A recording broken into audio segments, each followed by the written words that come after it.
আপনারা জাতি হিসেবে ভালো হলেন, কীভাবে আর ভালো হলেন? এক মহিষরে ভাইরাল করলেন ডোনাল্ড ট্রাম্প। কী দরকার ছিল এটা? আমি তো মনে করছিলাম যে এই সংবাদ বাংলাদেশে থাকবে। ইন্ডিয়া তো আমাদেরকে বাস দেওয়ার জন্য রেডিই থাকে। এখন টাইম অফ ইন্ডিয়া নিউজ করছে এই ডোনাল্ড ট্রাম্প নিয়ে। এটা আমেরিকা কেউ জানতো না। এখন এটাকে কী করছে জানেন? ইন্ডিয়া টাইম অফ রিপোর্টার এটাকে নিয়ে নিউজ করছে। ওই নিউজটা এখন ফলো করছে হলো আমেরিকার রয়টার্স। এখন এই সংবাদ হোয়াইট হাউসে, ট্রাম্প সরাসরি এই ভিডিও দেখতেছে। এখন কি খুব ভালো হয়েছে? মানে সোজা হয়ে চলতে দেবে না, বাঁশ কীভাবে দেওয়া যায় বাংলাদেশের সরকারকে, ওইটা আপনারা খুব ভালোভাবেই জানেন। তা মানুষ হইবেন কবে? এক একটা নাম দিয়ে এক একটা কইরা এক এক দেশের প্রধানমন্ত্রীকে কথা বলা, এটার কোনো যৌক্তিকতা আছে? আপনার তো মাথায় গিলো নাই।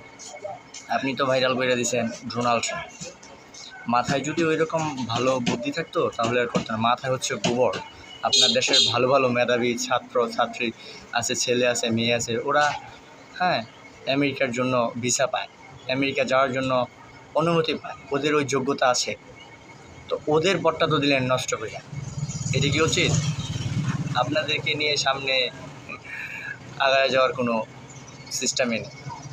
আবার মুখে বললে ভালো, যাও এলা বাস খাও, তোমরা খুব বালা, তোমাদেরকে খুব সম্মান দেয় বাংলাদেশকে।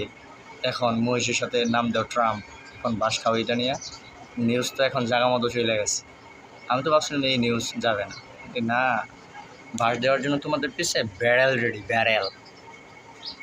ভালো থাকো বাংলাদেশ, আমরাও আছি সাথে।